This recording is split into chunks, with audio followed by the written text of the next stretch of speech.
நான் அருணா, இது உங்கள் கக்கன் சேனல். இன்னைக்கு நம்ம இந்த வீடியோவில் கண்டிஷனல் கிளாஸஸ் அப்படிங்கிற ஹெட்டிங்க்கு கீழே இஃபோடைய டைப்ஸ் அதோடைய கேட்டகரிஸ் தான் பார்க்க போகிறோம்.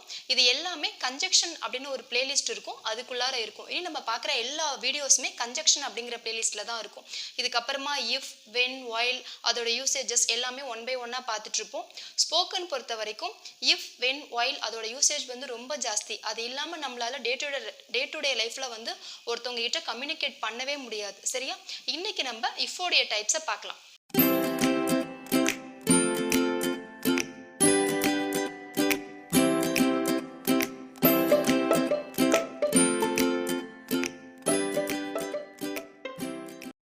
Types of if. இஃப் பார்த்தீங்கன்னா நம்ம 4 டைப்ஸாக ஸ்ப்ளிட் பண்ணலாம். Zero conditional or type 0, first conditional or type 1, second conditional or type 2, third conditional or type 3. இப்போ நம்ம ஜீரோ கண்டிஷனலையும் ஃபர்ஸ்ட் கண்டிஷனலையும் இந்த வீடியோவில் பார்க்கலாம். ரிமைனிங் செகண்ட் அண்ட் தேர்டை வந்து நெக்ஸ்ட் வீடியோவில் பார்க்கலாம். First we are going to see zero conditional. First one zero conditional. First zero conditional வந்து எந்தெந்த சுச்சுவேஷன்ஸ்லாம் நம்ம யூஸ் பண்ணலாம் அப்படின்னு பார்த்தீங்கன்னா, scientific facts or general truths அப்படின்னு சொல்லுவாங்க. சயின்டிஃபிக் ஃபேக்ட்ஸ்னால் என்ன? நம்ம டென்சஸ்லேயே ப்ரெசன்ட் டென்ஸில் பார்த்துருக்கோம் இல்லையா? அதாவது இதுதான் ஃபேக்ட், இப்படி தான் இருக்கும். அதாவது அதோடைய பாசிபிலிட்டி வந்து 100% ட்ரூவாக தான் இருக்கும். இப்போ எப்படி சொல்லலாம் அப்படின்னா, if you heat ice it melts. நீங்கள் கூகுளில் நிறைய இடத்துல பார்த்தீங்கன்னா இதை தான் எக்ஸாம்பிள் சென்டென்ஸாக கொடுத்துருப்பாங்க. நானும் ஏன் இதையே கொடுத்துருக்கேன்னா, இதை சொன்னால் உங்களுக்கு ஈஸியாக புரியுங்கிறதுக்காக தான் கொடுத்துருக்கேன். 100% ட்ரூன்னு இருக்கு இல்லையா? அதோடைய மீனிங் பாருங்கள். இப்போ நம்ம ஐஸை ஹீட் பண்ணால் என்ன ஆகும்? அது உருகி தான் போகும், அது வேற ஏதாவது மாறாது இல்லையா? இஃப் யூ ஹீட் ஐஸ் அப்படின்னா இட் மெல்ஸ். இது 100% ட்ரூ, இதுதான் இதோடைய ஃபேக்ட். ஓகேவா? இதே மாதிரி வர எல்லா சுச்சுவேஷன்ஸ்லையுமே நம்ம ஜீரோ கண்டிஷனல் ஆர் டைப் 0 அதுதான் நம்ம அப்ளை பண்ணணும். இதோடைய ரூல் என்ன அப்படின்னு பார்த்தீங்கன்னா, if you heat ice it melts. இந்த ஃபர்ஸ்ட் சென்டென்ஸ் இருக்கு இல்லையா, இதுவும் வந்து ப்ரெசன்ட் டென்ஸில் தான் இருக்குது. இங்கே ஹீட் அப்படிங்கிற ஒரு V1 verb தான் யூஸ் பண்ணுறோம் இல்லையா? அடுத்து பாருங்கள் இட் மெல்ஸ், அதுவும் இதே ப்ரெசன்ட் டென்ஸில் தான் இருக்குது, V1 verb தான் யூஸ் பண்ணுறோம் இல்லையா? இந்த ரெண்டு சென்டென்ஸ்லையுமே பார்த்தீங்கன்னா ரெண்டு சென்டென்ஸுமே வந்து ப்ரெசன்ட் டென்ஸில் தான் நம்ம எழுதியிருப்போம். அடுத்த எக்ஸாம்பிள் பாருங்கள். If you freeze water it turns into ice. நம்ம வந்து வாட்டரை ஃப்ரீஸ் பண்ணால் என்ன ஆகும்? ஒரு பாத்திரத்துக்குள்ளார தண்ணியை பிடிச்சி நம்ம ஃப்ரீசரில் போட்டால் என்ன ஆகும்? அது ஐஸ் கட்டியாக மாறிடும் இல்லையா? இதுவும் 100% ட்ரூ, இதுதான் வந்து ஃபேக்ட். இப்போ பாருங்கள், if you freeze water, freeze அப்படிங்கிற ஒரு V1 verb எழுதியிருக்கோம் இல்லையா? ஃபர்ஸ்ட் சென்டென்ஸும் எதில் இருக்குது? ப்ரெசன்ட் டென்ஸில் தான் இருக்குது. அடுத்த வர சென்டென்ஸ் பாருங்கள், it turns into ice. Turns அதுவும் ப்ரெசன்ட் டென்ஸ் V1 verbல தான் இருக்குது. இதுதான் நீங்கள் ஞாபகம் வச்சுக்கணும். ஜீரோ கண்டிஷனல் பொறுத்த வரைக்கும் ரெண்டு சென்டென்ஸுமே ப்ரெசன்ட் டென்ஸில் மட்டும்தான் இருக்கும், ப்ரெசன்ட் டென்ஸில் தான் இருக்கும். ஓகேவா? அடுத்து இன்னொரு எக்ஸாம்பிள் பாருங்கள். If you eat pulses it gives us strength. பல்சஸ்னால் என்ன? தானியங்கள். நம்ம நிறைய தானியங்கள் சாப்பிட்டா நமக்கு என்ன ஆகும்? அது நமக்கு ஸ்ட்ரென்த் கொடுக்கும் இல்லையா? இப்போ இதுவும் பாருங்கள், இதே V1 verb தானே இருக்குது, ப்ரெசன்ட் டென்ஸ் verb. ஈட் அப்படிங்கிற ஒரு V1 verb தான் இருக்குது. It gives as strength. So இதுவும் ப்ரெசன்ட் டென்ஸில் தான் இருக்குது. கிளியராக இருக்கா? புரியுதா? ஸோ நம்ம யூஸ் பண்ணுற ரெண்டு சென்டென்ஸுமே ப்ரெசன்ட் டென்ஸ் ஃபார்மேட்டில் தான் ஜீரோ கண்டிஷனல் அப்படிங்கிறது இருக்கும். ஜீரோ கண்டிஷனல் அப்படிங்கிறது ஃபேக்ட், 100% பாசிபிலிட்டி ட்ரூ, அதுக்கு தான் நம்ம ஜீரோ கண்டிஷனல் அப்ளை பண்ண முடியும். இன்னொரு விஷயம் பார்த்தீங்கன்னா, இந்த இடத்துல இஃப்க்கு பதிலாக நம்ம வென் அப்படிங்கிறதையும் தாராளமாக யூஸ் பண்ணலாம். இன்ஸ்டெட் ஆஃப் இஃப் நம்ம வந்து வென் யூஸ் பண்ணலாம், தப்பு கிடையாது. When you heat ice it melts அப்படின்னு சொல்லலாம். When you freeze water it turns into ice நம்ம அப்படின்னு சொல்லலாம். இதே மாதிரி வர சுச்சுவேஷன்ஸ் எல்லாத்துலேயுமே நம்ம இந்த கண்டிஷன் அப்ளை பண்ணுறோம். இஃப்பை யூஸ் பண்ணும்போது இந்த இடத்துல ஒரு கமா மட்டும் நம்ம ஸ்பிட் பண்ணுறதுக்காக யூஸ் பண்ணோம். இது மஸ்ட். இஃப் யூ இந்த கம்மா இப்போதைக்கு நம்ம போடலை அப்படின்னா, if you didn't put comma here அப்படின்னா அது வந்து ஒரு கிராமட்டிக்கல் மிஸ்டேக்ஸ் ஆகிடும். ஸோ அதனால் நம்ம கண்டிப்பாக வந்து கம்மா போடணும், யூஸ் பண்ணணும். சரியா? கிளியராக இருக்கா? அடுத்து நம்ம ஃபர்ஸ்ட் கண்டிஷனல் பார்க்கலாம். Next first conditional or type 1 அப்படிங்கிறது.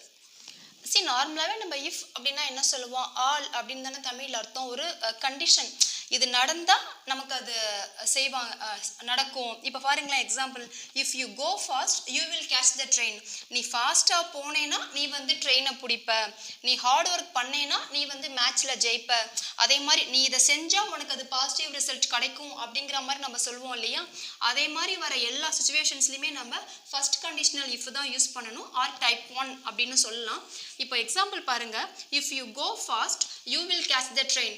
இதில் இந்த ஃபர்ஸ்ட் சென்டென்ஸ் சென்டென்ஸ் வந்து ப்ரெசன்ட் டென்ஸில் இருக்கா, கோ அப்படிங்கிற ஒரு V1 verb தான் நம்ம யூஸ் பண்ணியிருக்கோம். சரியா? ஃபர்ஸ்ட் ஸ்டேட்மெண்ட் வந்துட்டு ப்ரெசன்ட் டென்ஸில் இருக்குது. அடுத்து வர சென்டென்ஸ் பாருங்கள், you will catch the train. இந்த இடத்துல வில் அப்படிங்கிற ஒரு future tense future form use பண்ணியிருக்கோம் இல்லையா? அப்போ செகண்ட் சென்டென்ஸ் எதில் வருது? ஃபியூச்சர் டென்ஸில் வருதா? நிறைய பேர் நீங்கள் கவனிச்சு பார்த்தீங்கன்னா சில பேர் இந்த மிஸ்டேக்ஸ் பண்ணுறாங்க. If you will go fast அப்படியெல்லாம் சொல்கிறாங்க. அதே மாதிரி பேசக்கூடாது. அது கிராமட்டிக்கலாக ரொம்ப பெரிய மிஸ்டேக். ஃபஸ்ட்டு கண்டிஷனல் பொறுத்த வரைக்கும் நம்ம அதை எப்போ யூஸ் பண்ணுவோன்னா, நீ இந்த விஷயம் செஞ்சால் உனக்கு ரிசல்ட் அதே மாதிரி நடக்கும் அப்படிங்கும் போது தான் நம்ம ஃபஸ்ட் கண்டிஷனல் யூஸ் பண்ணுவோம். ஜீரோக்கும் ஃபஸ்ட்டுக்கும் என்ன வித்தியாசம்னா, ஜீரோ கண்டிஷன் பொறுத்த வரைக்கும் 100% அதோடைய பாசிபிலிட்டி வந்து ட்ரூவாக தான் இருக்கும், ஃபேக்டாக தான் இருக்கும். ஐஸை ஹீட் பண்ணால் அது மெல்ட் ஆகும், வாட்டரை ஃப்ரீஸ் பண்ணால் அது ஐஸாக மாறிடும். ஸோ அதே மாதிரி வர சுச்சுவேஷன்ஸில் தான் நம்ம ஜீரோ கண்டிஷனல் யூஸ் பண்ணோம். அதுலேயும் ஒரு விஷயம் பார்த்தோம், ஜீரோவில் வந்து இஃப்க்கு பதிலாக வென் யூஸ் பண்ணலான்னு பார்த்தோம் இல்லையா?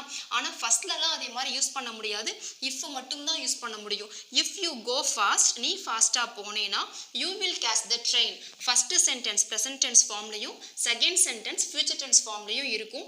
இந்த இடத்துல future tense இங்கே தான் will யூஸ் பண்ணணும், இங்கே will யூஸ் பண்ணக்கூடாது. if you will go fast அப்படின்னு சில பேர் பேச கேட்டு நான் பார்த்துருக்கேன்.